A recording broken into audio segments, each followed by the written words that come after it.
ನಮಸ್ತೆ ನಮ್ಮ Kanoonu academy team ಕಡೆಯಿಂದ. ಇವತ್ತಿನ ವಿಡಿಯೋದಲ್ಲಿ ನೀವು ನೋಡ್ಕೊಂಡು ಬಂದಿರುವಂಥ ವಿಡಿಯೋಸ್ಗಿಂತ ಫರ್ದರ್ ಮೂಮೆಂಟ್ ಪಾರ್ಟ್ ಹೇಳ್ತಾ ಇದ್ದೀನಿ ನಾನು. ಕನ್ಸಿಡರೇಷನ್ ಬಗ್ಗೆ ಹೇಳ್ತಾ ಇದ್ದೀನಿ. ಎಲ್ರಿಗೂ ಜ್ಞಾಪಕ ಇರಲಿ. ಎಲ್ಲ ಪೇಯ್ಡ್ ಸ್ಟೂಡೆಂಟ್ ಇದ್ದೀರಾ. ಅದಕ್ಕೆ ಕ್ಲಾರಿಟಿಯಾಗಿ ಸೀಕ್ವೆನ್ಸ್ ಆಗಿ ನಿಮಗೆ ಅಪ್ಲೋಡೆಡ್ ಸೀಕ್ವೆನ್ಸ್ ಕಂಪ್ಲೀಟಾಗಿ ಸಿಗ್ತಾ ಇದೆ. ಕನ್ಸಿಡರೇಷನ್ ಪಾರ್ಟ್ ಎಲ್ಲಿದೆ ಅಂತಂದರೆ ಇಲ್ಲಿ ಆಫರ್ ಆಯಿತು, ಅಕ್ಸೆಪ್ಟೆನ್ಸ್ ಆಯಿತು, ಪ್ರಾಮಿಸ್ ಆಯಿತು. ಲಾಸ್ಟ್ ವಿಡಿಯೋದಲ್ಲಿ ಆಫರ್, ಅಕ್ಸೆಪ್ಟೆನ್ಸ್ ಇದು ಅಕ್ಸೆಪ್ಟೆನ್ಸ್ ಮತ್ತು ಪ್ರಾಮಿಸನ್ನು ನೋಡ್ಕೊಂಡು ಬಂದ್ರಿ ಆಯಿತಾ. ಇಲ್ಲಿ ಆಫರ್ ಇತ್ತು, ಇಲ್ಲಿ ಪ್ರಪೋಸಲ್ ಇತ್ತು, ಆಮೇಲೆ ಅಕ್ಸೆಪ್ಟೆನ್ಸು, ಪ್ರಾಮಿಸ್ ಇತ್ತು. ಇದಾದ್ಮೇಲೆ ನೆಕ್ಸ್ಟು ಕನ್ಸಿಡರೇಷನ್ ಅಂತ ನೆಕ್ಸ್ಟ್ ಟಾಪಿಕ್ ಬರ್ತಾ ಇದೆ. ಕನ್ಸಿಡರೇಷನ್ ಆದಮೇಲೆ ಅಗ್ರಿಮೆಂಟ್ ಇದೆ, ಅಗ್ರಿಮೆಂಟ್ ಆದಮೇಲೆ ಎನ್ಫೋರ್ಸ್ಡ್ ಬೈ ಲಾ ಇದೆ, ಅದಾದಮೇಲೆ ಕಾಂಟ್ರಾಕ್ಟ್ ಇದೆ. ಈಗ ನಾವಿರೋದು ಎಲ್ಲಿದ್ದೀವಿ? ಕನ್ಸಿಡರೇಷನ್ ಹತ್ರ ಇದ್ದೀವಿ. ಆ ಪಾಯಿಂಟು ನಾವು ಓದ್ತಾ ಇದ್ದೀವಿ. ಏನು ಓದ್ತೀವಿ ಅಂತ ಹೇಳಿದ್ದೀನಿ. ಡೆಫಿನೇಷನ್ ಏನು, ಎಸೆನ್ಷಿಯಲ್ಸ್ ಏನು, ಆಯಿತಾ. ಆಮೇಲೆ ಕನ್ಸಿಡರೇಷನ್ ಇರುವಂಥ ಎಕ್ಸೆಪ್ಷನ್ಸ್ಗಳು ಏನು ಅನ್ನುವಂಥ ಕಾನ್ಸೆಪ್ಟನ್ನು ನಾವು ಓದ್ತೀವಿ. ಇದಿಷ್ಟೇ ನಾವು ಓದೋದು, ಆಯಿತಾ. ಈಗ ಕನ್ಸಿಡರೇಷನ್ ಅಂದರೆ ಏನು ನಾನು ಹೇಳಿದ್ದೀನಿ ನಿಮಗೆ. ಕನ್ಸಿಡರೇಷನ್ ಅಂತ ನೀವೇನಾದ್ರು ನೋಡಬೇಕಾದ್ರೆ ಸೀಕ್ವೆನ್ಸಲ್ಲಿ ಅದ್ರ ಹಿಂದೆ ಏನೇನು ಹೇಳಿದ್ದೀವಿ ಅದನ್ನು ನೋಡಿದ್ರೆ ನಿಮಗೆ ಆನ್ಸರ್ ಸಿಗುತ್ತೆ ಅಂತ. ಏನೇನು ನೋಡಿದ್ವಿ ನಾವು? ಆಫರ್ ನೋಡಿದ್ವಿ. ಆಫರು ಪ್ಲಸ್ ಅಕ್ಸೆಪ್ಟೆನ್ಸ್ ಆಗಿ ಅದೇನಾದರೂ ಪ್ರಾಮಿಸ್ ಏನಾದರೂ ಕೊಟ್ಟರೆ ಅದನ್ನು ನಾವು ಕನ್ಸಿಡರೇಷನ್ ಅಂತ ಕೊಡ್ತೀವಿ. ಬೇಸಿಕಲಿ ಜನರಲ್ ಮೀನಿಂಗ್ ಏನು ಅಂತಂದರೆ, ಕನ್ಸಿಡರೇಷನ್ ಅಂದರೆ ಸಮಥಿಂಗ್ ಈಸ್ ಇನ್ ರಿಟರ್ನ್ ಅಂತ. ಜ್ಞಾಪಕ ಇಡಿ. ಕನ್ಸಿಡರೇಷನ್ ಅಂತಂದರೆ ಸಮಥಿಂಗ್ ಈಸ್ ಇನ್ ರಿಟರ್ನ್ ಅಂತ. ಅಂತಂದರೆ ಏನಾದರೂ ಸ್ವಲ್ಪ ರಿಟರ್ನ್ ಆಗಿ ಬರ್ತಾ ಇರೋದು ಅಂತೇಳಿ ಕನ್ನಡದಲ್ಲಿ. ಅಂತಂದರೆ ಪ್ರತಿಫಲ, ಪ್ರತಿರೂಪ, ಆಯಿತಾ. ಪರಿಗಣನೆ ಅಂತ ಕೊಟ್ಟಿದ್ದಾರಲ್ಲ, ಇದನ್ನು ಪ್ರತಿಫಲ ಅಂತೇಳಿ ಕಾನೂನಿನ ಭಾಷೆಯಲ್ಲಿ ತೆಗೆದುಕೊಂಡ್ರೆ ಒಳ್ಳೆಯದು. ಕ್ವಶನ್ ಏನು ಕೇಳ್ತಾರೆ sir? Define consideration and it's exceptions ಅಂತ ಕೇಳ್ತಾರೆ. ಕನ್ಸಿಡರೇಷನ್ನ ವಿವರಿಸಿ ಮತ್ತು ಅದರ ವಿನಾಯಿತಿಗಳನ್ನು ತಿಳಿಸಿ ಅಂತಾರೆ. ಇಲ್ಲ, define consideration, what are the rules of essential consideration ಅಂತೇಳಿ. ಈ ಎಕ್ಸೆಪ್ಷನ್ನ ನೆಕ್ಸ್ಟ್ ವಿಡಿಯೋದಲ್ಲಿ ನಾವು ನೋಡೋಣ. ಇವತ್ತಿನ ವಿಡಿಯೋದಲ್ಲಿ ರೂಲ್ಸ್ಗಳು ಯಾವ್ಯಾವಿದೆ ಅನ್ನುವಂಥದ್ದನ್ನ, ನಿಯಮಗಳು ಯಾವ್ದಾವ್ದಿದೆ ಅನ್ನುವಂಥದ್ದು ನೋಡೋಣ. ಈಗ ಆನ್ಸರ್ ಏನು ಅಂತಂದರೆ, ಮೀನಿಂಗ್, ಜನರಲ್ ಮೀನಿಂಗ್ ನಾನು ನಿಮಗೆ ಹೇಳಿದೆ ಸಮಥಿಂಗ್ ಈಸ್ ರಿಟರ್ನ್ ಅಂತ. ಆದರೆ ಆ್ಯಕ್ಚುಯಲ್ ಮೀನಿಂಗ್ ನೀವೇನಾದರೂ ನೋಡ್ತಾ ಹೋದರೆ ಟೆಕ್ನಿಕಲ್ ಟರ್ಮ್ ಹೇಳೋ ಪ್ರಕಾರ ಕ್ವಿಡ್ ಪ್ರೋ ಕ್ಯೂ ಅಂತ ಕಳ್ತಾರೆ ಇದನ್ನು. ಕ್ವಿಡ್ ಪ್ರೋ ಕ್ಯೂ ಅಂತಾರೆ. ಅಂತಂದರೆ ಸಮಥಿಂಗ್ ಇನ್ ರಿಟರ್ನ್ ಅಂತೇಳಿ. ಅಂತಂದರೆ ಪ್ರತಿಯಾಗಿ ಏನಾದರೂ ಒಂದು ರಿಟರ್ನ್ ಬರ್ತಾ ಇದೆ ಅನ್ನುವಂಥದ್ದನ್ನು ಕಲಿತಾರೆ. What is the parties agreement is promise is do something, it just has get something in return. ಅಂತಂದರೆ ಒಂದು ಪಾರ್ಟಿ ಒಪ್ಕೊಳ್ತಾ ಇದೆ ನಾನು ಏನಾದರೂ ಮಾಡ್ತೀನಿ ಅಂತೇಳಿ. ಅದಕ್ಕೆ ಇನ್ನೊಂದು ಪಾರ್ಟಿ ಹೇಳ್ತಾ ಇದೆ ಹೌದು ನೀನು ಮಾಡ್ತಾ ಇರೋದಕ್ಕೆ ಸಮಥಿಂಗ್ ನಾನೇನಾದರೂ ಮಾಡ್ತೀನಿ ಅಂತೇಳಿ. ಉದಾಹರಣೆ ಏನಾದರೂ ಹೇಳಬೇಕು ಅಂದರೆ ಒಂದು ಎಕ್ಸಾಂಪಲ್ಲು, ನಾವು ಕಾರ್ ಶೋರೂಮಿಗೆ ಏನಾದರೂ ಹೋಗಿದ್ದೀವಿ ಅಂತ ಅಸ್ಯೂಮ್ ಮಾಡ್ಕೊಳ್ಳಿ. ಅಲ್ಲಿ ನೀವು ಹೋಗಿದ್ದೀರಾ ಕಾರ್ ಶೋರೂಮಿಗೆ, ಇಲ್ಲೆಲ್ಲ ಕಾರ್ಸ್ಗಳಿದೆ, ನೀವು ಕಾರ್ ತೆಗೆದುಕೊಳ್ಳೋಕ್ಕೆ ಹೋಗಿದ್ದೀರಾ. ನಿಮಗೇನು ಸಿಗ್ತಾ ಇದೆ? ನೀವು ಅಲ್ಲಿ ಹೋಗಿ ಡೀಲ್ ಮಾಡ್ಕೊಂಡು ಕಾಂಟ್ರಾಕ್ಟ್ ಮಾಡ್ಕೊಳ್ತೀರಾ. ನಿಮಗೇನು ಸಿಗ್ತಾ ಇದೆ? ನಿಮಗೆ ಕಾರ್ ಸಿಗ್ತಾ ಇದೆ. ಅವ್ರಿಗೇನು ಸಿಗ್ತಾ ಇದೆ? ಅವರಿಗೆ ಹಣ ಸಿಗ್ತಾ ಇದೆ, ಮನಿ ಸಿಗ್ತಾ ಇದೆ.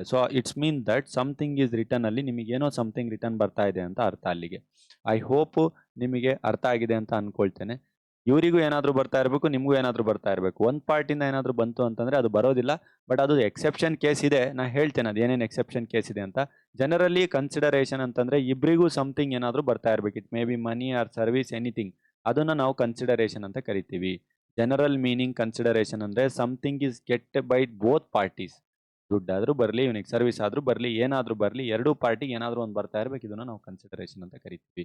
ಆ್ಯಕ್ಚುಯಲ್ ಆಗಿ ಮೀನಿಂಗ್ ಆಯಿತು. ಈಗ ಆ್ಯಕ್ಚುಯಲ್ ಡೆಫಿನೇಷನ್ ಏನು ಹೇಳುತ್ತೆ ಸರ್ ನಮ್ಮ ಈ ಕಾನೂನಿನ ಪ್ರಕಾರ ಅಂತ ನೀವೇನಾದರೂ ಕೇಳಿದರೆ, ಸೆಕ್ಷನ್ 2 ಕ್ಲಾಸ್ ಡಿ ಅಲ್ಲಿ ಹೇಳಿದ್ದಾರೆ. ಇದು ಹೇಳೋ ಪ್ರಕಾರ ಇಷ್ಟು ಕಾಂಪ್ಲಿಕೇಟೆಡ್ ಆಗಿ ಡೆಫಿನೇಷನ್ನ ಕೊಟ್ಟಿದ್ದಾರೆ.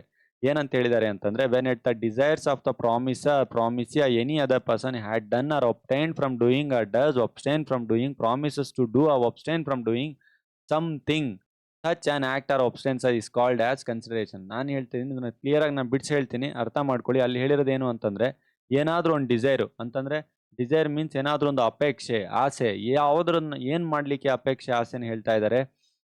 ಪ್ರಾಮಿಸ್ನ ಮಾಡಲಿಕ್ಕೆ ಆಗಿರಬಹುದು, ಅಥವಾ ಮಾಡ್ತೀನಿ ಅಂತ ಹೇಳಿ ಮಾಡೋದಕ್ಕಾಗಿರಬಹುದು, ಅಥವಾ ಮಾಡ್ತೀನಿ ಅಂತ ಹೇಳಿರಬಹುದು. ಫ್ಯೂಚರಲ್ಲಿ ಈ ರೀತಿ ಮಾಡೋಣ ಅಂತ ಹೇಳಿರಬಹುದು. Does, doing. ಅರ್ಥ ಆಗ್ತಿದೆಯಾ ನಿಮಗೆ? ಈ ಮೂರೂ ವಿಷಯಗಳನ್ನ ಹೇಳ್ತಾ, ಇಫ್ ಇನ್ ಕೇಸ್ ಇದರಲ್ಲಿ ಏನಾದರೂ ಸಮಥಿಂಗ್ ಬರ್ತಾ ಇದೆ ಅಂತಂತಂದರೆ ಅದನ್ನು ನಾವು ಕನ್ಸಿಡರೇಷನ್ ಅಂತೇಳಿ ಕರಿತೀವಿ ಅಂತ. ಮತ್ತೊಂದು ಸಲ ಇದನ್ನು ಬ್ಯಾಕ್ ಕೊಟ್ಟು ಓದಿ ಅರ್ಥ ಮಾಡಿಕೊಂಡು ಈ ಸೀಕ್ವೆನ್ಸ್ ಲೈನ್ ಡಯಾಗ್ರಾಮ್ ಮೇಲೆ ಈ ಡೆಫಿನೇಷನ್ನ ಓದಿ ನಿಮಗೆ ಅರ್ಥ ಆಗ್ತಾ ಹೋಗುತ್ತೆ.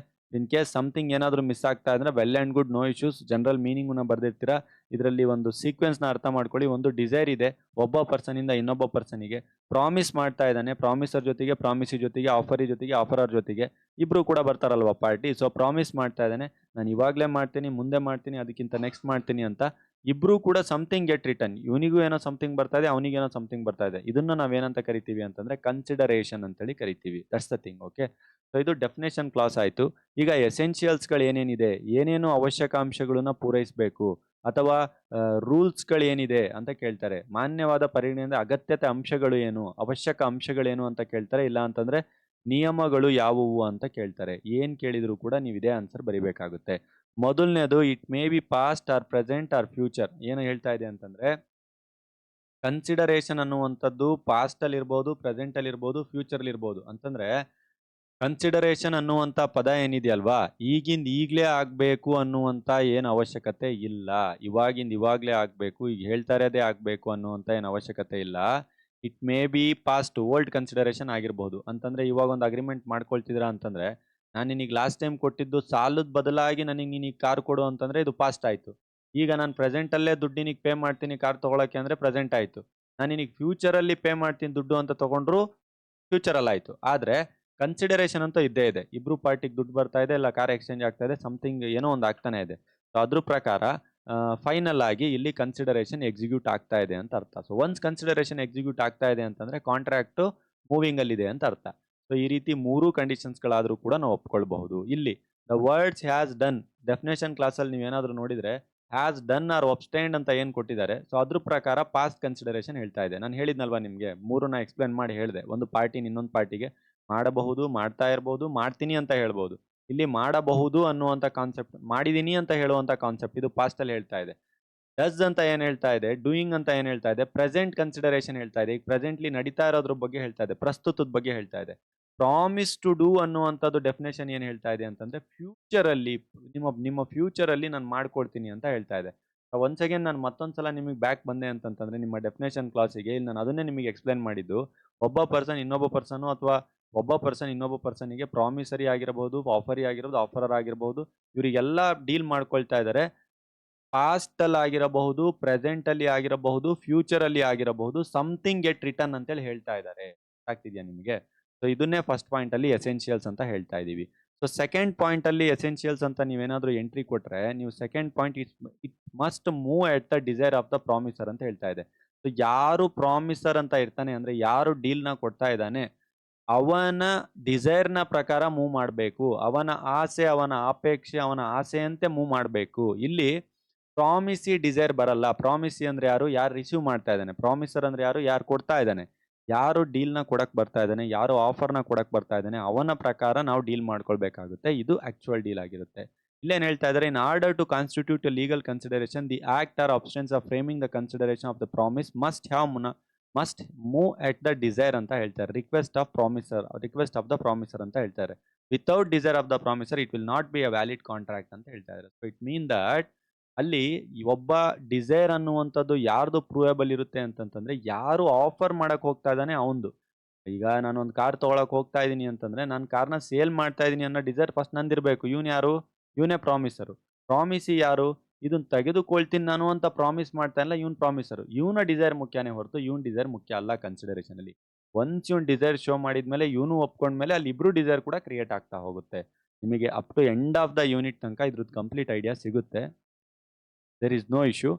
ಸೊ ವೆಲ್, ಇದಿಷ್ಟಿದ್ದಾಗ ಒಂದು ಕೇಸ್ ಲಾಸ್ ಸಮೇತ ನಾವು ಎಕ್ಸ್ಪ್ಲೈನ್ ಮಾಡೋಣ. ಒಂದು ದುರ್ಗಾ ಪ್ರಸಾದ್ ವರ್ಸಸ್ ಬಾಲ್ಡಿಯೋ ಅನ್ನುವಂಥ ಒಂದು ಕೇಸ್ ಲಾ ಇದೆ. ಈ ದುರ್ಗಾ ಪ್ರಸಾದ್ ವರ್ಸಸ್ ಬಾಲ್ಡಿಯೋ ಅನ್ನುವಂಥ ಕೇಸಲ್ಲಿ ಬಿ ಅನ್ನುವಂಥ ವ್ಯಕ್ತಿ, ಬಿ ಇಟ್ಸ್ ಮೀನ್ ದಟ್ ಬಿಡಿ ನೀವು, ಆಯ್ತಾ. ಇಲ್ಲಿ ಸ್ಟೋರಿ ಏನಾಗುತ್ತೆ ಫಸ್ಟ್ ಕೇಳಿ. ಸ್ಟೋರಿ ಕೇಳಿದ್ಮೇಲೆ ನಿಮಗೆ ಅರ್ಥ ಆಗ್ತಾ ಹೋಗುತ್ತೆ. ಒಂದು ಕಾಂಪ್ಲೆಕ್ಸ್ ಇದೆ ಸರ್, ಆಯ್ತಾ. ಈ ಕಾಂಪ್ಲೆಕ್ಸ್ ಇದೆ. ಈ ಕಾಂಪ್ಲೆಕ್ಸ್ ಅಲ್ಲಿ ಒಬ್ಬ ಏನಾಗಿದ್ದಾನೆ, ರೆಂಟ್ ಮಾಡಿದ್ದಾನೆ. ಬಟ್ ಈ ಕಾಂಪ್ಲೆಕ್ಸ್ BDA ಕಾಂಪ್ಲೆಕ್ಸ್ ತರ ಅನ್ಕೊಳ್ಳಿ. ಐ ಮೀನ್ BDA ಅನ್ನೋದಕ್ಕಿಂತ ಬ್ಯಾಂಗ್ಳೂರ್ ಡೆವಲಪ್ಮೆಂಟ್ ಅಥಾರಿಟಿ ಬೇಡ, ಇದನ್ನ ಗೌರ್ಮೆಂಟ್ ಕಾಂಪ್ಲೆಕ್ಸ್ ಅಂತ ಅನ್ಕೊಳ್ಳಿ. ಎನಿ ಡಿಸ್ಟಿಕ್, ಯಾವುದೇ ಡಿಸ್ಟಿಕ್ ಅವ್ರು ತಗೊಳ್ಳಿ. ಗೌರ್ಮೆಂಟ್ ಒಂದು ಕಾಂಪ್ಲೆಕ್ಸ್ ಇದೆ, ಡಿಸ್ಟಿಕ್ ಕಾಂಪ್ಲೆಕ್ಸ್. ಇದನ್ನ ಯಾರು ನೋಡ್ಕೊಳ್ತಾ ಇದ್ದಾರೆ, ಡಿಸಿನೇ ನೋಡ್ಕೊಳ್ಳೋದಲ್ವಾ ಗೌರ್ಮೆಂಟ್ ಇಂದ. ಅವ್ನ ಹ್ಯಾಂಡ್ ಓವರ್ಲೇ ಇರುತ್ತೆ, DC ಹ್ಯಾಂಡ್ ಓವರ್ ಅಲ್ಲಿ. ಸೊ ವೆಲ್, ಈಗ DC ಹ್ಯಾಂಡ್ ಓವರ್ ಇರುವಂತ ಒಂದು ಮನೆ ನೀವು ಏನ್ ಮಾಡ್ತಾನೆ ಅಂತಂದ್ರೆ ಒಂದು ರೂಮ್ ತಗೊಂಡಿರ್ತಾನೆ, ಬಾಡಿಗೆ ಎಲ್ಲ ಕಟ್ತಾ ಇರ್ತಾನೆ, ಎಲ್ಲ ನಡೀತಾ ಇರುತ್ತೆ ಅವ್ನ ಜೀವನ. ಅವನಿಗೆ ಅನ್ಸುತ್ತೆ ಇದನ್ನೆಲ್ಲ ಇಂಪ್ರೂವ್ ಮಾಡ್ಬಿಡೋಣ ಚೆನ್ನಾಗಿ ಅಂತ ಹೇಳಿ ಏನ್ ಮಾಡ್ತಾನೆ ಅಂತಂದ್ರೆ ಕಂಪ್ಲೀಟ್ ಆಗಿ ಇಂಪ್ರೂವ್ ಮಾಡ್ತಾನೆ. ಅದೊಂದು ಅವ್ನ ಶಾಪನ್ ಮಾತ್ರ ಇಂಪ್ರೂವ್ ಮಾಡ್ತಾನೆ. ಇಂಪ್ರೂವ್ ಆದ್ಮೇಲೆ ಇವನು DC ಹೇಳ್ತಾನೆ, ಸೊ ಇದು ನಾನು ನಿನಗೆ ಕೊಡಕ್ಕಾಗಲ್ಲ, ನೀ ಇದನ್ನ ಬಿಡಬೇಕು ಅಂತೇಳಿ. ಇಲ್ಲಿ ಕೋರ್ಟಿಗೆ ಕೇಸ್ ಬೀಳುತ್ತೆ. ಇದೇ ಫ್ಯಾಕ್ಟ್ ಇಲ್ಲಿ ಎಕ್ಸ್ಪ್ಲೈನ್ ಮಾಡಿರುವಂತದ್ದು ಫಸ್ಟ್ ಪ್ಯಾರಾದಲ್ಲಿ. ಕೋರ್ಟಿಗೆ ಕೇಸ್ ಬಿದ್ಮೇಲೆ ಜಡ್ಜ್ಮೆಂಟ್ ಅಂತ ಏನ್ ಹೇಳುತ್ತಂತಂದ್ರೆ, ಯಾವುದೇ ರೀತಿಯ ಕನ್ಸಿಡರೇಷನ್ ಇಲ್ದಂಗೆ ಡಿ.ಸಿಗೆ ಇನ್ಫಾರ್ಮ್ ಮಾಡ್ಲಿಲ್ದಂಗೆ ನೀನು ಮಾಡಿರುವಂಥ ಕೆಲಸ ಇದು. ಸೊ ಅದಕ್ಕೋಸ್ಕರ ಇಲ್ಲಿ ವ್ಯಾಲಿಡ್ ಕನ್ಸಿಡರೇಷನ್ ಬಂದಿಲ್ಲ. ನಿನ್ನನ್ನು ಎಂಟರ್ಟೈನ್ ಮಾಡಕ್ಕಾಗಲ್ಲ ಅಂತೇಳಿ ಇದನ್ನೇನು ಮಾಡ್ತಾರೆ ಅಂತ ವಿತ್‌ಹೆಲ್ಡ್ ಮಾಡಿ, ಹೋಲ್ಡ್ ಔಟ್ ಮಾಡಿ. ಸೊ ಇಲ್ಲಿರುವಂಥ ಎಕ್ಸ್‌ಪ್ಲನೇಷನ್ ಬಗ್ಗೆ ಜಾಸ್ತಿ ತಲೆಗೆಡಿಸ್ಕೊಳ್ಬೇಡಿ. ಜಾಸ್ತಿ ಕಾಂಪ್ಲಿಕೇಟೆಡ್ ಆಗುತ್ತೆ. ಅದನ್ನ ನೀವು ಹೋಲ್ಡ್ ಮಾಡಿ. ಆಯ್ತಾ? ಹೋಲ್ಡ್ ಮಾಡಿ ಅಂದ್ರೆ ಲೀವ್ ಇಟ್. ಜಾಸ್ತಿ ತಲೆಗೆಡಿಸ್ಕೊಬೇಡಿ. ನಿಮ್ಮ ಎಕ್ಸಾಮಲ್ಲಿ ನೀವು ಅಷ್ಟು ಪೇಜ್ ಬರೆಯೋಕ್ಕೂ ಕೂಡ ನಿಮ್ಮ ಹತ್ರ ಅಷ್ಟೊಂದು ಜಾಗ ಇರಲ್ಲ. ಎಷ್ಟು ಜಾಗ ಇದೆ, ಎಷ್ಟು ಸ್ಪೇಸ್ ಇದೆ, ಅದರ ತಕ್ಕನಾಗಿ ನಾನು ಪಾಠ ಮಾಡ್ತಾ ಇದ್ದೀನಿ. ತಲೆಗೆಡಿಸ್ಕೊಬೇಡಿ. ಇಟ್ ನೀಡ್ ನಾಟ್ ಬಿಡಿಕ್ವೇಟ್ ಅಂತ ಹೇಳ್ತಾ ಇದೆ. ಅಂತಂದ್ರೆ ಇಟ್ ನೀಡ್ ನಾಟ್ ಬಿಡಿಕ್ವೇಟ್ ಅಂತಂದ್ರೆ ಒಂದು ಪರ್ಟಿಕ್ಯುಲರ್ ವ್ಯಾಲ್ಯೂ ಏನಿದೆಯಲ್ವಾ ಅಂಥದ್ದು ಏನಿಲ್ಲ ಇಲ್ಲಿ. ಅಂತಂದ್ರೆ ನೀನು ₹10 ಮಾಲ್ ಕೊಡ್ತಾ ಇದೀಯ ಅಂತಂದ್ರೆ ₹10 ಇರಬೇಕು, ₹12 ಇರ್ಬೇಕಂತ ಯಾವ ರೂಲ್ಸ್ ರೆಗ್ಯುಲೇಷನ್ ಇಲ್ಲ. ನೀನು ₹10 ಮಾಲ್ ಕೊಟ್ಟು ₹1 ತಗೋ, ಸ್ವಲ್ಪನಾದ್ರೂ ತಗೋ, ಜಾಸ್ತಿನಾದ್ರೂ ತಗೋ, ವೇರಿಯೇಷನ್ ಆಗ್ಲಿ, ಏನೂ ಸಮಸ್ಯೆ ಇಲ್ಲ. ಸಮಥಿಂಗ್ ಗೆಟ್ ರಿಟರ್ನ್ ಆಯ್ತು ಅಂದ್ರೆ ಮುಗೀತು ಅನ್ನೋದು ಬಿಟ್ರೆ, ಎನಿ ಹೌ ನಿಮ್ಮ ಈ ಕಾಂಟ್ರಾಕ್ಟ್ ಏನಿದೆ ಅದು ವ್ಯಾಲಿಡ್ ಆಗುತ್ತೆ. ಐ ಮೀನ್ ನಿಮ್ಮ ಈ ಕನ್ಸಿಡರೇಷನ್ ವ್ಯಾಲಿಡ್ ಆಗುತ್ತೆ. ನಿಮ್ಮ ಈ ಕನ್ಸಿಡರೇಷನ್ ಅಂಡರ್ ಮೂವ್‌ಮೆಂಟ್ ಅಲ್ಲಿ ಇರುತ್ತೆ. ಐ ಹೋಪ್ ನಿಮಗೆ ಅರ್ಥ ಆಗ್ತಾ ಇದೆ ಅಂತ ಅನ್ಕೊಳ್ತಾ ಇದ್ದೀನಿ. ಸೊ ವ್ಯಾಲ್ಯೂ ಡಿಫರ್ ಮಾಡಲ್ಲ ಅನ್ನುವಂಥದ್ದು ಈ ಪಾಯಿಂಟ್ ಹೇಳ್ತಾ ಇರೋದು ಕಂಪ್ಲೀಟ್ ಆಗಿ. ಸೊ ಅದೇ ಪಾಯಿಂಟನ್ನ ಇಲ್ಲಿ ಕಂಪ್ಲೀಟ್ ಆಗಿ ಎಕ್ಸ್‌ಪ್ಲನೇಷನ್ ಅಲ್ಲಿ ಮತ್ತೆ ಎಕ್ಸ್‌ಪ್ಲೈನ್ ಮಾಡಿದ್ದಾರೆ. ಸಮಥಿಂಗ್ ಈಸ್ ರಿಟರ್ನ್ ಅನ್ನೋದು ಬಿಟ್ರೆ ಸಮಥಿಂಗ್ ಮೀನ್ ಏನು ಅಂತಂದ್ರೆ something value up and downs ಕಡಿಮೆ ಆಗಿರಬಹುದು, ಹೆಚ್ಚಿಗೆ ಆಗಿರಬಹುದು. ದೇರ್ ಇಸ್ ನೋ ಇಶ್ಯೂ ಅಂತ. ಓಕೆ. ವೆಲ್ ನಿಮಗೇನಾದರೂ ಎಕ್ಸ್‌ಪ್ಲನೇಷನಲ್ಲಿ ಬರ್ದಿರೋವಂಥದ್ರಲ್ಲಿ ಏನಾದ್ರು ಡೌಟ್ ಹೊಡೀತು ಅಂತಂದ್ರೆ ನಾನು ವರ್ಬಲಿ ಹೇಳ್ತಾ ಇರುವಂಥದ್ದನ್ನ ಅದನ್ನೇ ನೀವು ನೋಟ್ ಡೌನ್ ಮಾಡಿ ಜನರಲೈಸ್ಡ್ ಥಿಂಕಿಂಗಲ್ಲಿ ಬರ್ದು ಬನ್ನಿ. ಕೀವರ್ಡ್ಸ್‌ಗಳನ್ನು ಮಾತ್ರ ದಯವಿಟ್ಟು ಕರೆಕ್ಟಾಗಿ ಬರ್ದು ಬನ್ನಿ. It's enough. Okay. Next essentials ಏನು ಅಂತಂದ್ರೆ ಮಸ್ಟ್ ಬಿ ರಿಯಲ್ ಆ್ಯಂಡ್ ನೋಟೆಲಜರಿ ಅಂತ ಹೇಳ್ತಾ ಇದ್ದಾರೆ. ಅಂದ್ರೆ ಅದು ನಿಜವಾಗಿರಬೇಕು ಮತ್ತೆ ಅದು ಇನ್ನೊಂದು ನಿಜವಾಗಿರಬೇಕು, ಸ್ಪಷ್ಟವಾಗಿರಬೇಕು ಅಂತಾನೂ ಕೂಡ ಕಂಪ್ಲೀಟಾಗಿ ಹೇಳ್ತಾ ಇದ್ದಾರೆ. ನಿಜವಾಗಿರಬೇಕು ಮತ್ತೆ ಸ್ಪಷ್ಟವಾಗಿರಬೇಕು ಅಂತ. ಅಂದ್ರೆ ತುಂಬಾ ಕ್ಲಿಯರ್ ಆಗಿರ್ಬೇಕು. ಇಂಪಾಸಿಬಲ್ ಆಗದೆ ಇರುವಂತ ಇರಬಾರ್ದು, ಇಲ್ಲಿಗಲ್ ಆಗಿರಬಾರ್ದು, ಇಲ್ಯೂಸರಿ ಆಗಿರಬಾರ್ದು. ಅದಾದ್ಮೇಲೆ ಅದು ಫಿಸಿಕಲ್ ಇಂಪಾಸಿಬಿಲಿಟಿ ಅನ್ನುವಂಥದ್ದು, ಲೀಗಲ್ ಇಂಪಾಸಿಬಿಲಿಟಿ ಅನ್ನುವಂಥದ್ದು ಆಗಿರಬಾರ್ದು, ಅನ್ಸರ್ಟೈನ್ ಆಗಿರಬಾರ್ದು, ಇಲ್ಯೂಸರಿ ಕನ್ಕ್ಲೂಷನ್ ಇರಬಾರ್ದು. ಇಂಥದನ್ನ ಏನಂತ ಕರಿತೀವಿ ಅಂತಂತಂದ್ರೆ ನಿಜವಾಗಿ ಸ್ಪಷ್ಟವಾಗಿರ್ಬೇಕು ಅಂತ ಹೇಳ್ತೀವಿ. ಆಯ್ತಾ? It must move from promisee any other person. ಇದು ಯಾವುದೇ ಕಾರಣಕ್ಕೂ ಕೂಡ ಒಂದು ಪ್ರಾಮಿಸಿಂದನೇ ಬಂದಿರಬೇಕು ಅಥವಾ ಪ್ರಾಮಿಸಿಯ ಏಜೆಂಟ್ ಇಂದ ಬಂದಿರಬೇಕು. ಅಂತಂದ್ರೆ ನಾನು ಹೇಳ್ತಾ ಇರೋದು ಸೀಕ್ವೆನ್ಸ್ ಫಾಲೋ ಮಾಡಿರ್ಬೇಕು. ಕನ್ಸಿಡರೇಷನ್ ಆಗ್ತಾ ಇದೆ ಅಂದಿದ ತಕ್ಷಣ ಯಾರೋ ಒಬ್ಬ ಬಂದು ಕೊಟ್ಟ ಥರ್ಡ್ ಪರ್ಸನ್ ಅಂದಿದ ತಕ್ಷಣ ನೀವು ಹೌದು ಅಂತ ಹೇಳಿ ಕನ್ಸಿಡರೇಷನ್ ನನಗೂ ಇದೆ ಅಂತೇಳಿ ನೀವು ಕಾಂಟ್ರಾಕ್ಟಿಗೆ ಮೂವ್ ಆಗಿ ಏನಾದರೂ ಆದರೆ ಕಾನೂನು ಪ್ರಕಾರ ನೀವು ಮೂವ್ ಆಗುವಂಥದ್ದು ವ್ಯಾಲಿಡ್ ಇರೋದಿಲ್ಲ. ಅದ್ರ ಪರವಾಗಿ ಇಲ್ಲಿ ಕೊಟ್ಟಿರುವಂಥ ಎಕ್ಸ್‌ಪ್ಲನೇಷನ್. ತಲೆ ಕೆಡಿಸ್ಕೊಳಕ್ಕೆ ಹೋಗಬೇಡಿ. ನಾನು ಹೇಳ್ತಾ ಇರುವಂಥ ಎಕ್ಸ್‌ಪ್ಲನೇಷನ್ನ ತೆಗೆದುಕೊಂಡು ನೀವು ಮೂವ್ ಆಗೋಕ್ಕೆ ಟ್ರೈ ಮಾಡಿ. ಓಕೆ. ಸೊ ವೆಲ್ ಇದಿಷ್ಟಾದ್ಮೇಲೆ ನೆಕ್ಸ್ಟು ಇದೇ ಪಾಯಿಂಟಿಗೆ ನೀವು ಒಂದು ಕೇಸ್ ಲಾನ ಮೆನ್ಷನ್ ಮಾಡಿ. ಕೆಳಗಡೆ ಇರುವಂಥದ್ದನ್ನ ಅಷ್ಟೊಂದು ತಲೆ ಕೆಡಿಸ್ಕೊಳ್ಳುವಂಥ ಅವಶ್ಯಕತೆ ಇಲ್ಲ. ಈ ಕೇಸ್ ಲಾ ಚೆನ್ನಾಗಿದೆ. ಚಿನ್ನಯ್ಯ ವರ್ಸಸ್ ರಾಮಯ್ಯ ಅಂತೇಳಿ ನಿಮ್ಮ ಕಾಲೇಜ್ಗಳಲ್ಲಿ, ಕ್ಲಾಸಸ್‌ಗಳಲ್ಲಿ ನಿಮ್ಮ ಲೆಕ್ಚರ್ಸ್, ಪ್ರೊಫೆಸರ್ಸ್‌ಗಳು ಹೇಳಿರುವಂಥದ್ದನ್ನ ಕೇಳಿರ್ತೀರಾ. ಚಿನ್ನಯ್ಯ ವರ್ಸಸ್ ರಾಮಯ್ಯ ಅನ್ನುವಂಥ ಕೇಸಲ್ಲಿ ಏನಾಗುತ್ತೆ ಅಂತಂತಂದ್ರೆ ಒಬ್ಬ ಲೇಡಿ, ಒಂದು ಓಲ್ಡ್ ಲೇಡಿ ಏನ್ ಮಾಡ್ತಾಳೆ ಅಂತಂತಂದ್ರೆ ತನ್ನ ಆಸ್ತಿನ ಎಲ್ಲಾ ಟ್ರಾನ್ಸ್ಫರ್ ಮಾಡ್ತೀನಿ ಅಂತ ಹೇಳ್ತಾಳೆ. ಯಾರಿಗೆ? ತನ್ನ ಮಗಳಿಗೆ. ಟ್ರಾನ್ಸ್ಫರ್ ಮಾಡ್ತೀನಿ, ಆದ್ರೆ ನಾನು ಸಾಯೋ ತನಕ ನನಗೆ ನೀನು ಒಂದಿಷ್ಟು ದುಡ್ಡನ್ನ ಕೊಟ್ಟು ಜಸ್ಟ್ ಲೈಕ್ ಈ ಪೆನ್ಷನ್ ಅಂತಾರಲ್ಲ ಆ ರೀತಿ ಒಂದಿಷ್ಟು ದುಡ್ಡು ಕೊಟ್ಟು ನನ್ನನ್ನು ನೋಡ್ಕೋಬೇಕು ಅಂತ ಹೇಳಿ. ಓಕೆ ಅಂತೇಳಿ ಹೇಳ್ಬಿಟ್ಟು ಮಗಳು ಎಲ್ಲ ದುಡ್ಡು ಟ್ರಾನ್ಸ್ಫರ್ ಆದ್ಮೇಲೆ ನನಗೂ ಮತ್ತೆ ಈ ಲೇಡಿಗೆ ಏನು ಸಂಬಂಧ ಇಲ್ಲ, ಇದು ವ್ಯಾಲಿಡ್ ಕನ್ಸಿಡರೇಷನ್ ಅಲ್ಲ, ಇದು ಯಾವುದೇ ರೀತಿ ಸಂಬಂಧ ಇಲ್ಲ ಅಂತೇಳಿ ಮಗಳು ಅಪೋಸಿಟ್ ಮಾಡ್ತಾಳೆ. ಸೊ ಆ ಟೈಮಲ್ಲಿ ಈ ಓಲ್ಡ್ ಲೇಡಿ ಕೇಸ್ ಹಾಕೊಂತಾಳೆ. ಸೊ ಕೇಸ್ ಹಾಕೊಂಡು ಜಡ್ಜ್ಮೆಂಟ್ ಅಲ್ಲಿ ಫೈನಲ್ ಆಗಿ ವಿನ್ ಕೂಡ ಆಗ್ತಾಳೆ. ಬಿಹೈಂಡ್ ರೀಸನ್ ಏನು ಅಂತಂದ್ರೆ ಇಟ್ಸ್ ಎ ಡೊಮೆಸ್ಟಿಕ್ ರಿಲೇಶನ್ಶಿಪ್ ಇದೆ. ಡೊಮೆಸ್ಟಿಕ್ ರಿಲೇಶನ್ಶಿಪ್ ಇದ್ರೂ ಕೂಡ ಅದರಲ್ಲಿ ಕನ್ಸಿಡರೇಷನ್ ಅನ್ನುವಂಥದ್ದು ಆಬ್ವಿಯಸ್ಲಿ ಕನ್ಸಿಡರ್ ಆಗುತ್ತೆ. ಯಾಕಂತಂದ್ರೆ ಬಿಫೋರ್ ಡೀಲ್ ಏನೇನು ನಿನಗೆ ಸಮಥಿಂಗ್ ಬರುತ್ತೆ, ನನಗೆ ಸಮಥಿಂಗ್ ಬರುತ್ತೆ, ನಿನಗೇನು ಬರುತ್ತೆ, ನನಗೇನು ಬರುತ್ತೆ ಅಂತೇಳಿ ಚಿನ್ನಯ್ಯ ವರ್ಸಸ್ ರಾಮಯ್ಯ ಕೇಸಲ್ಲಿ ಡೀಲ್ ಆಗಿದೆ. ಅದೇ ಫ್ಯಾಕ್ಟ್ಸನ್ನ ಲೀಗಲಿ ಇಲ್ಲಿ ಎಕ್ಸ್ಪ್ಲೈನ್ ಮಾಡಿರೋವಂಥದ್ದು. ಒನ್ಸ್ ನೀವು ರೀಡ್ ಔಟ್ ಮಾಡಿ ನಿಮಗೆ ತುಂಬ ಚೆನ್ನಾಗಿ ಅರ್ಥ ಆಗುತ್ತೆ. ಕೇಸ್ ಫ್ಯಾಕ್ಟ್ಸನ್ನ ಜನರಲ್ ಆಗಿ ಹೇಳಿರ್ತೀನಿ. ಓಕೆ ಸರ್, ನಿಮಗೇನಾದರೂ ಓದಕ್ಕೆ ಕಷ್ಟ ಆಗ್ತಿದೆ ಅಂತಂದರೆ ನಾನು ಹೇಳಿದ್ದನ್ನೇ ಅರ್ಥ ಮಾಡಿಕೊಂಡು ನೀವು ಒಂದ್ಸಲ ಬರೆದ್ರೂ ಕೂಡ ನಡೆಯುತ್ತೆ. Well and good, no issues. ಆಯಿತಾ? ಸೊ ವೆಲ್ ಇದಾದ್ಮೇಲೆ ನಿಮಗೆ ಇನ್ನು ನೆಕ್ಸ್ಟ್ ಏನು ಅಂತಂತಂದ್ರೆ ಇನ್ನು ಏನೇನು ಪಾಯಿಂಟ್ಸ್ಗಳನ್ನ ನೀವು ರೀಡ್ ಔಟ್ ಮಾಡ್ತೀರಾ ಅಂತಂತಂದ್ರೆ it must be something as promise is not already bound to do ಅಂತ ಇದೆ. ಅಂದ್ರೆ ಕೊಡುವಂತ ಒಂದು ಪ್ರಾಮಿಸ್ ಏನಿದೆ ಅದು ಅಸ್ತಿತ್ವದಲ್ಲಿ ಇರಬೇಕು. ಆಯ್ತಾ? ಅಸ್ತಿತ್ವದಲ್ಲಿ ಇರಬೇಕು, ಅದು ಲಾನ ಒಪ್ಕೊಂಡಿರ್ಬೇಕು, ಲೀಗಲ್ ಆಗಿರ್ಬೇಕು. ಆ ಕನ್ಸಿಡರೇಷನ್ ಹೊಸ ಪ್ರಾಮಿಸ್ ಆಗಿದ್ರೂ ಕೂಡ ಅದು ಅಸ್ತಿತ್ವದಲ್ಲಿ ಇರಬೇಕು. ಇಂಥ ಪ್ರಾಮಿಸ್ ಮಾತ್ರ ನಾವು ಒಪ್ಕೊಳ್ತೀವಿ ಅಂತ ಹೇಳ್ತಾ ಇದ್ದಾರೆ. Apart from this, it must be an act. Obstances are forbearances of the return of any promises ಅಂತ ಹೇಳ್ತಾ ಇದ್ದಾರೆ. ಅಂತಂದ್ರೆ ಕೊಡುವಂತಹ ಒಂದು ಕನ್ಸಿಡರೇಷನ್ ಅದು ಮೊಕದ್ದಮೆ ಹೂಡುವಂಥದ್ದಾಗಿರ್ಬೇಕು. ಇಫ್ ಇನ್ ಕೇಸ್ ಏನಾದರೂ ಬಂದಿಲ್ಲ ಅಂತಂದ್ರೆ ರಾಜಿ ಆಗುವಂಥದ್ದು ಆಗಿರಬೇಕು. ಇಲ್ಲ ಅಂತಂತಂದ್ರೆ ಕ್ರೆಡಿಟರ್ಸ್ಗಳನ್ನ ವಾಪಸ್ಸು ಇಸ್ಕೊಳ್ಳುವಂಥ ಸಾಲಗಾರ ಸಂಯೋಜನೆ ರೀತಿಯಿಂದನೂ ಕೂಡ ಆಗಿರಬೇಕು ಅಂತ. ಜಾಸ್ತಿ ಕಾಂಪ್ಲಿಕೇಟೆಡ್ ಮಾಡ್ಕೊಳ್ಬೇಡಿ. ನಾನು ಲಾಸ್ಟಿಗೆ ಕನ್ಕ್ಲೂಷನಲ್ಲಿ 4 ಪಾಯಿಂಟ್ ಹೇಳ್ತೀನಿ.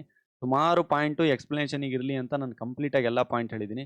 ಎಕ್ಸಾಮ್ ಪಾಯಿಂಟ್ ಆಫ್ ವ್ಯೂಲ್ ಬಂದರೆ ಎಸೆನ್ಷಿಯಲ್ಸು ಅಂತ ಏನಾದರೂ ಕೇಳಿದರೆ, ಇಲ್ಲ ಅಂತಂದರೆ ವ್ಯಾಲಿಡ್ ರೂಲ್ಸ್ ಬರೀರಿ ಅಂತ ಕೇಳಿದರೆ, ಇದರಲ್ಲಿ ಫಸ್ಟು ಬೇಸಿಕಾಗಿ 4 ಪಾಯಿಂಟ್ ನೀವು ಇಂಪಾರ್ಟೆಂಟಾಗಿ ಬರೀಬೇಕಾಗುತ್ತೆ. ಆ 4 ಪಾಯಿಂಟ್ ಯಾವುದಂತ ಹೇಳ್ತೀನಿ, ಅದನ್ನು ಮಸ್ಟ್ ಆ್ಯಂಡ್ ಶುಡ್ ಬರ್ದು ಬನ್ನಿ. ಮೊದಲನೇ ಪಾಯಿಂಟು ಕನ್ಸಿಡರೇಷನ್ ಅನ್ನುವಂಥದ್ದು ಇದೆಯಲ್ಲ, ಆ ಡಿಸೈರ್ ಫಸ್ಟು ಸ್ಟಾರ್ಟಿಂಗ್ಗೆ ಹೇಳಿದೆ. ಡಿಸೈರ್ ಅನ್ನುವಂಥದ್ದು ಪ್ರಾಮಿಸರ್ ಕಡೆಯಿಂದನೇ ಬರಬೇಕು. ಅರ್ಥ ಆಯ್ತಾ? ನಾನು ಹೇಳ್ತಾ ಇರೋದೇನು ಒಂದು ಹೇಳಿದ್ನಲ್ವಾ, ಒಬ್ಬ ಅಂಗಡಿಯವ್ನು ಕೊಡ್ತಾ ಇದ್ದಾನೆ ಅಂತಂದರೆ ಅವ್ನ ಕಡೆಯಿಂದನೇ ಬರಬೇಕು ಅಂತ. ಇದಕ್ಕೆ ನೀವು ಕೇಸ್ ಲಾ ಯಾವ್ದು ಬರ್ತೀರಾ? ದುರ್ಗಾ ಪ್ರಸಾದ್ ವರ್ಸಸ್ ಬಾಲ್ಡೋ ಅಂತ ಇತ್ತು ಅಲ್ಲ, ಡಿ ಸಿ ಆಫೀಸ್ ಕೇಸು, ಅದನ್ನ ಇದಕ್ಕೆ ಕೇಸ್ ಲಾ ಬರ್ತೀರಾ. ಸೊ ಎರಡನೇದು ಮೇನ್ ಇಂಪಾರ್ಟೆಂಟ್ ಯಾವುದನ್ನು ಬರಿತೀರಾ ಅಂತಂತಂದ್ರೆ, ಬರ್ತಾ ಇರುವಂತಹ ಈ ಪ್ರಾಮಿಸಿ ಏನಿದಾನಲ್ವಾ, ಈ ಬರ್ತಾ ಇರುವಂತಹ ಏನು ಒಂದು ಡೀಲ್ ಇದೆಯಲ್ವಾ ಕನ್ಸಿಡರೇಷನು, ಅದು ಬೈ ಪ್ರಾಮಿಸಿಯಿಂದನೇ ಆಗಬೇಕು. ಪ್ರಾಮಿಸಿಯಿಂದ ಆಗಬೇಕು. ಇಲ್ಲ ಅಂತಂದ್ರೆ ಪ್ರಾಮಿಸಿ ಡಿಕ್ಲೇರ್ ಮಾಡಿರುವಂಥ ಪರ್ಸನಿಂದ ಆಗಬೇಕು. ಇದೊಂದು ಇಂಪಾರ್ಟೆಂಟ್ ಬರೀಲೇಬೇಕು. ಮೂರನೇದಂತೂ ಇದ್ದೇ ಇದೆಯಲ್ವಾ ನಿಮ್ಮ ಡೆಫಿನೇಷನ್ನಲ್ಲೇ, ಪಾಸ್ಟ್ ಆಗಿರಬಹುದು, ಪ್ರೆಸೆಂಟ್ ಆಗಿರಬಹುದು, ಅಥವಾ ಫ್ಯೂಚರ್ ಆಗಿರಬಹುದು. ಇದನ್ನು ಕೂಡ ಇಂಪಾರ್ಟೆಂಟಾಗಿ ಬರೀಲೇಬೇಕು. ನಾಲ್ಕನೇದು ಇಂಪಾರ್ಟೆಂಟಾಗಿ ಏನು ಬರ್ತೀರಾ ಅಂತಂತಂದ್ರೆ, the consideration must be act in abstinence and power promises ಅಂತ ಇದೆ. ಯಾಕೆ? ಅಡಿಕ್ವೇಟ್ ಆಗಿರಬೇಕು. ಅರ್ಥ ಆಯ್ತಾ? ಅಡಿಕ್ವೇಟ್ ಆಗಿರಬೇಕು, ಸರ್ಟೇನ್ ಆಗಿರಬೇಕು, ಟರ್ಮ್ಸ್ ಆ್ಯಂಡ್ ಕಂಡೀಷನ್ನ ಕರೆಕ್ಟಾಗಿ ಒಪ್ಕೊಳ್ಳುವಂಥದ್ದಾಗಿರಬೇಕು. ಈ ವಿಷಯಗಳನ್ನು ನೀವು ಬರಿಬೇಕಾಗುತ್ತೆ. ಇದೇ ವಿಷಯದಲ್ಲಿ ನಿಮಗೆ ಒಂದು ವಿಷಯ ಬರುತ್ತೆ, ಪ್ರಿವಿಟಿ ಆಫ್ ಕಾಂಟ್ರಾಕ್ಟ್ ಅಂತೇಳಿ ಒಂದು ಕಾನ್ಸೆಪ್ಟ್ ಬರುತ್ತೆ. ಅದು ನಾನು ಸಪ್ರೇಟಾಗಿ ಏನು ಹೇಳಿಲ್ಲ, ಅದೇನು ಅಂತ ನಾನು ಇಲ್ಲೇ ನಿಮಗೆ ಹೇಳ್ಬಿಡ್ತೀನಿ, ಅರ್ಥ ಮಾಡ್ಕೊಳ್ಳಿ. ಪ್ರಿವಿಟಿ ಆಫ್ ಕಾಂಟ್ರಾಕ್ಟ್ ಅನ್ನುವಂಥದ್ದು ಈ ಪ್ರತಿಫಲ ಕನ್ಸಿಡರೇಷನ್ ಒಂದು ಪಾರ್ಟ್ ಆಫ್ ಟಾಪಿಕ್ಕು. ಇಲ್ಲಿ ಏನು ವ್ಯಾಲಿಡ್ ಆಗಿರಬೇಕು ಕನ್ಸಿಡರೇಷನ್ ಅಂತ ಹೇಳ್ತಾ ಇದ್ದೀವಿ, ಇದಕ್ಕೆ ಪ್ರಿವಿಟಿ ಆಫ್ ಕಾಂಟ್ರಾಕ್ಟ್ ಅನ್ನುವಂಥ ಒಂದು ಕಾನ್ಸೆಪ್ಟ್ ಇದೆ. ಪ್ರಿವಿಟಿ ಆಫ್ ಕಾಂಟ್ರಾಕ್ಟ್ ಅಥವಾ ಪ್ರೈವೇಟಿ ಆಫ್ ಕಾಂಟ್ರಾಕ್ಟ್ ಅಂತ ಕರಿತೀವಿ. ಪ್ರೈವೇಟಿ ಆಫ್ ಕಾಂಟ್ರಾಕ್ಟ್ ಅಂದ್ರೆ ಏನು ಅಂತಂತಂದ್ರೆ, ಒಂದು ಕಾಂಟ್ರಾಕ್ಟ್ ಅಲ್ಲಿ ಇಬ್ರು ಪಾರ್ಟಿ ಮಾತ್ರ ಎಂಟ್ರಿ ಕೊಡಬಹುದೇ ವಿನಃ ಥರ್ಡ್ ಪಾರ್ಟಿ ಯಾವುದೇ ಕಾರಣಕ್ಕೂ ಒಂದು ಕಾಂಟ್ರಾಕ್ಟ್ ಅಲ್ಲಿ ಎಂಟ್ರಿ ಕೊಡಕ್ ಬರಲ್ಲ ಅಂತೇಳಿ ಪ್ರಿವಿಟಿ ಆಫ್ ಕಾಂಟ್ರಾಕ್ಟ್ ಅಲ್ಲಿ ಹೇಳುತ್ತೆ. ಇದೇ ಪ್ರಿವಿಟಿ ಆಫ್ ಕಾಂಟ್ರಾಕ್ಟಿಗೆ ಮತ್ತೆ ಎಕ್ಸೆಪ್ಷನ್ಸ್ಗಳಿದೆ. ಅರ್ಥ ಆಗ್ತಿದೆಯಾ ನಿಮಗೆ? ಫಸ್ಟು ಎಸೆನ್ಷಿಯಲ್ಸಿಗೆ 4 ಇದೆ. ಆ 4 ಎಸೆನ್ಷಿಯಲ್ಸ್ ಅಲ್ಲಿ ಪ್ರೈವಿಟಿ ಆಫ್ ಕಾಂಟ್ರಾಕ್ಟ್ ಬಗ್ಗೆ ನಾನು ಹೇಳಿದ್ದೀನಿ. ಅಂತಂದ್ರೆ ಅದು ಪ್ರತ್ಯೇಕತೆಯ ಸಿದ್ಧಾಂತ ಅಂತಂದ್ರೆ ನಿಮಗೆ ಅಂತ ವ್ಯಕ್ತಿಗತ ಸಿದ್ಧಾಂತ ಅಂತ ಕರೀತಾರೆ. ಪ್ರತ್ಯೇಕತೆಯ ಸಿದ್ಧಾಂತ ಅಲ್ಲ, ಕನ್ನಡದಲ್ಲಿ ಇದನ್ನ ವ್ಯಕ್ತಿಗತ ಸಿದ್ಧಾಂತ ಅಂತ ಕರೀತಾರೆ. ವ್ಯಕ್ತಿಗತ ಸಿದ್ಧಾಂತಕ್ಕೆ ಮತ್ತೆ ಅಪವಾದಗಳೇನಿದೆ ಅಂತಂತಂದ್ರೆ 3 ಅಪವಾದಗಳಿದೆ. ಏನಾದರೂ ನಂಬಿಕೆಯ ಮೇಲೆ ಕೊಟ್ಟಿದ್ರೆ, ಟ್ರಸ್ಟ್ ಮೇಲೆ ಏನಾದರೂ ಕೊಟ್ಟಿದ್ರೆ ವ್ಯಕ್ತಿಗತೆಯ ಸಿದ್ಧಾಂತ ಇಲ್ಲಿ ಅಪ್ಲಿಕೇಬಲ್ ಆಗಲ್ಲ, ಥರ್ಡ್ ಪರ್ಸನ್ ಎಂಟ್ರಿ ಕೊಡ್ಬೋದು ಅಂತ ಇದೆ. ಅಥವಾ ಅಕ್ನಾಲೆಜ್ಮೆಂಟು ಅವನ ಕಂಡಕ್ಟಿಂದ ಏನಾದರೂ ಕೊಟ್ಟಿದ್ದಾನೆ ಅಂತಂದ್ರೆ ಆ ಟೈಮಲ್ಲೂ ಕೂಡ ಥರ್ಡ್ ಪರ್ಸನ್ ಎಂಟ್ರಿ ಕೊಟ್ಬಿಟ್ಟು ವ್ಯಾಲಿಡನ್ನ ಮಾಡ್ಕೊಳ್ಬೋದು ಕಾಂಟ್ರಾಕ್ಟ್ನ ಅಂತ ಹೇಳ್ತಾ ಇದೆ. ಇಲ್ಲ ಅಂತಂದ್ರೆ ಮ್ಯಾರೇಜ್ ರಿಲೇಷನ್ಶಿಪ್ಗಳಲ್ಲಿ ಏನಾದರೂ ಆಗಿತ್ತು ಅಂತಂದ್ರೆ ಆ ಟೈಮಲ್ಲೂ ಕೂಡ ಎಂಟ್ರಿ ಕೊಟ್ಬಿಟ್ಟು ಡೀಲ್ನ ಮಾಡ್ಕೊಳ್ಬೋದು ಅಂತ ಹೇಳಿದ್ದಾರೆ. ಇದಿಷ್ಟು ನೀವು ಕಲಿಬೇಕಾಗಿದ್ದಂಥದ್ದು. ಈಗ ಕಂಪ್ಲೀಟ್ ಆಗಿ ಕನ್ಸಿಡರೇಷನ್ಗೆ ಇರುವಂಥ ಎಕ್ಸೆಪ್ಷನ್ಸ್ಗಳು ಏನು ಅನ್ನುವಂಥದ್ದನ್ನ ನೆಕ್ಸ್ಟ್ ವಿಡಿಯೋದಲ್ಲಿ ನೋಡೋಣ. ಯಾಕಂದರೆ ಆಲ್ರೆಡಿ ಈ ವಿಡಿಯೋ ಲೆಂತಿ ಆಗಿದೆ. ಮತ್ತೊಂದ್ಸಲ ರಿಪಿಟೇಷನ್ ಮಾಡಿ ನಾನು ಕಂಪ್ಲೀಟಾಗಿ ಹೇಳ್ತೀನಿ. ಸೊ ಅವಾಗ ನಿಮಗೆ ಇದು ತುಂಬ ಕ್ಲಾರಿಟಿಯಾಗಿ ಅರ್ಥ ಆಗುತ್ತೆ. ಸೊ ಫಸ್ಟಿಂದ ನೋಡ್ಕೊಂಡು ಬರ್ತಾ ಇದ್ದೀರಲ್ವಾ, ಫಸ್ಟಿಂದ ಇರೋ ಪಾಯಿಂಟ್ಸ್ಗಳು ನಾನು ಮೇಲ್ಮೇಲೆ ಹೇಳ್ತಾ ಬಂದು ಲಾಸ್ಟಿಗೆ ನಿಮಗೆ ಇದನ್ನ ಹೇಳ್ತೀನಿ. ಮೇಜರ್ ಆಗಿ ನೀವು ಯಾವ ರೀತಿ ಅಟೆಂಡ್ ಮಾಡಬೇಕು, ಯಾವ ರೀತಿ ಬರಿಬೇಕು ಇಫ್ ಇನ್ ಕೇಸ್ ಏನಾದರೂ ಕ್ವಶನ್ ಬಂದರೆ ಅಂತೇಳಿ. ಒಂದು ಕ್ವಿಕ್ ರಿವಿಷನ್ ಮಾಡ್ಕೊಳ್ಳೋಣ ಇವತ್ತಿನ ವಿಡಿಯೋ ನಾವೇನು ಕಲ್ತ್ವಿ ಅಂತೇಳಿ. ಇವತ್ತಿನ ವಿಡಿಯೋದಲ್ಲಿ ನಾವು ಕಲ್ತಿದ್ದಂಥದ್ದು ಏನು ಅಂತಂದರೆ, ಕನ್ಸಿಡರೇಷನ್ ಅಂದರೆ ಏನು ಅಂತ ಕಲ್ತ್ವಿ. ಸಮಥಿಂಗ್ ಏನಾದರೂ ರಿಟರ್ನ್ ಸಿಗೋದು, ಸಮಥಿಂಗ್ ಏನಾದರೂ ಪ್ರಾಫಿಟ್ ಆಗೋದನ್ನು ನಾವು ಕನ್ಸಿಡರೇಷನ್ ಕಲಿತೀವಿ ಅಂತ ನಾನು ನಿಮಗೆ ಹೇಳಿದೆ. ಹೌದು, ಅದನ್ನೇ ನಾವು ಕನ್ಸಿಡರೇಷನ್ ಅಂತ ಕರಿತೀವಿ. ಮೀನಿಂಗ್ ಅಂತ ಅಂದರೆ ಏನು ಅಂತ, ಸಮಥಿಂಗ್ ಇಸ್ ರಿಟರ್ನ್. ಡೆಫಿನೇಷನನ್ನು ಹೇಳ್ತಿರ್ಬೇಕಾದ್ರೆ ನಾನು ಹೇಳಿದೆ ನೋಡಿ, ಡೆಫಿನೇಷನ್ನು ಮತ್ತು ಎಸೆನ್ಷಿಯಲ್ಸ್ಗಳು ಯಾವಾಗಲೂ ಒಂದೇ. ಸ್ವಲ್ಪ ಹೊತ್ತು ಮುಂಚೆ ನಾನು ನಿಮಗೆ ಎಸೆನ್ಷಿಯಲ್ಸ್ಗಳನ್ನ ಹೇಳಿದ್ನಲ್ಲ, ಅದನ್ನು ಇಲ್ಲಿ ಸ್ಪ್ಲಿಟ್ ಮಾಡಿ ನಿಮಗೆ ಅರ್ಥ ಆಗುತ್ತೆ. ಇದು first essential, desired by the ಪ್ರಾಮಿಸರ್. ಇಲ್ಲಿದೆ ನೋಡಿ, ಡಿಸೈರ್ ಅನ್ನುವಂಥದ್ದು ಏನಿದೆ ಅದು ಪ್ರಾಮಿಸರಿಂದನೇ ಬಂದಿರಬೇಕು ಅಂತ ಹೇಳ್ತಾ ಇದ್ದಾರೆ. ಇದೇ ಫಸ್ಟ್ ಎಸೆನ್ಷಿಯಲ್. ನಿಮ್ಮ ಡೆಫಿನೇಷನನ್ನು ಎಲ್ಲದನ್ನು ಕೂಡಿಸ್ಬಿಟ್ರೆ ಡೆಫಿನೇಷನ್ ಆಗುತ್ತೆ, ಸ್ಪ್ಲಿಟ್ ಮಾಡಿಬಿಟ್ರೆ ನಿಮ್ಮ ಎಸೆನ್ಷಿಯಲ್ಸ್ಗಳಾಗುತ್ತೆ. ಎರಡನೇದು ಏನು ಅಂತಂತಂದರೆ, ಇದು ಪಾಸ್ಟ್ ಆಗಿರಬಹುದು, ಪ್ರೆಸೆಂಟ್ ಆಗಿರಬಹುದು, ಫ್ಯೂಚರ್ ಆಗಿರಬಹುದು ಅಂತಂದೆ. ಇದೇ ನಿಮ್ಮ ಎರಡನೇ ಎಸೆನ್ಷಿಯಲ್ಲು. ನಿಮ್ಮ ಡೆಫಿನೇಷನ್ನ 2 ಲೈನು ಕೂಡ ಇದೆ. ಅದಾದಮೇಲೆ ಪ್ರಾಮಿಸಿ ಏನಿರ್ತಾನಲ್ವಾ, ಈ ಪ್ರಾಮಿಸಿ ಕಡೆಯಿಂದ ಕನ್ಸಿಡರೇಷನನ್ನು ರಿಸೀವ್ ಮಾಡಿರಬೇಕು ಅಂತ ಹೇಳಿದೆ. ಇದೇ ನಿಮ್ಮ 3ನೇ ಡೆಫಿನೇಷನ್ ಅಂತ ಹೇಳಿದೆ. ಆಮೇಲೆ ಅಬ್ವಿಯಸ್ಲಿ ಇದು 4ನೇದು ಏನು ಅಂತಂತಂದರೆ, ಅಕ್ಯುರೇಟ್ ಆಗಿರಬೇಕು. ಆಮೇಲೆ ಅಡಿಕ್ವೇಟ್ ಆಗಿರಬೇಕು, ಟರ್ಮ್ಸ್ ಆ್ಯಂಡ್ ಕಂಡೀಷನ್ ಕರೆಕ್ಟಾಗಿ ಫಾಲೋ ಮಾಡಬೇಕು. ಇಂಥದ್ದನ್ನ 4ನೇದು ಅಂತ ಹೇಳಿದೆ. ಇವೇ 4 ಮೋಸ್ಟ್ ಇಂಪಾರ್ಟೆಂಟ್ ನೀವು ಎಕ್ಸಾಮಲ್ಲಿ ಬರೀಲೇಬೇಕಾಗಿರೋದು. ಈ 4 ನಾನು ಹೇಳಿದ್ದನ್ನ ಕೂಡಿಸ್ಬಿಟ್ರೆ ನಿಮ್ಮ ಡೆಫಿನೇಷನ್ ಆಗುತ್ತೆ ಸೆಕ್ಷನ್ 2 ಕ್ಲಾಸ್ ಡಿ ಪ್ರಕಾರ. ಐ ಹೋಪ್ ನಿಮಗೆ ಈಗ ಅರ್ಥ ಆಗ್ತಾ ಇದೆ ಅಂತ ಅನ್ಕೊಳ್ತೇನೆ. ಹೋಗ್ತಾ, ಹೋಗ್ತಾ, ಹೋಗ್ತಾ ರಿಪಿಟೇಷನ್ ಮಾಡ್ತಾ, ಮಾಡ್ತಾ, ಮಾಡ್ತಾ ನಿಮಗೆ ಗ್ರಿಪ್ ಸಿಗ್ತಾ ಹೋಗುತ್ತೆ. ಕಂಟಿನ್ಯೂಯಸ್ ಆಗಿರಿ, ಗ್ರಿಪ್ ಸಿಗ್ತಾ ಹೋಗುತ್ತೆ, ನೋ ಇಶ್ಯೂಸ್.